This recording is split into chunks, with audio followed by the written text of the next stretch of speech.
Мыйзамсыз жол менен алынып келинген 10 тоннадан ашык жүзүм аныкталды. Баткен облустук бажы кызматкерлери тарабынан Кыргызстанга мыйзамсыз жол менен алынып келинген 10 тоннадан ашык жүзүм кармалды. Бул тууралуу бажы кызматынан билдиришти.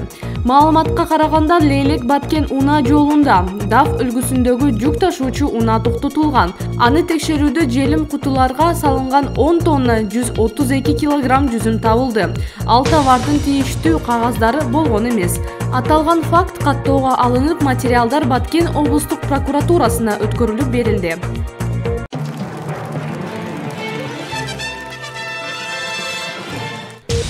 Крим-Төбөл Камчы Көлбаевдин кишиси кармалды.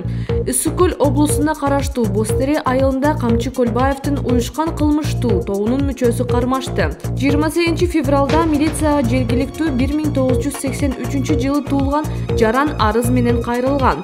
Анын арызында уюшкан кылмыштуу топтун мүчөсү андан акча талап кылган. Ал өзү мал чарбачылыгы менен алектенет. Буга чейин шектүү фермердин керегине жарап, ишин бүтүрүп берген, бирок акысына бир канча үй жана кой алган.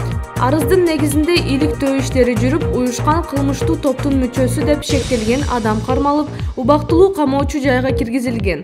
Сотко чейинки өндүрүүчү иштер каралып, бардык тиешелүү тергөө документтери сотко өткөрүлүп берилди деп билдирди басма сөз кызматы. Ошондой эле Ысык Көл райондук соту шектүү Жаранды үй камагына чыгарган. Аталган факты кылмыштардын жана жазалардын бирдиктүү реестрине катталып, учурда сот иштери уланууда.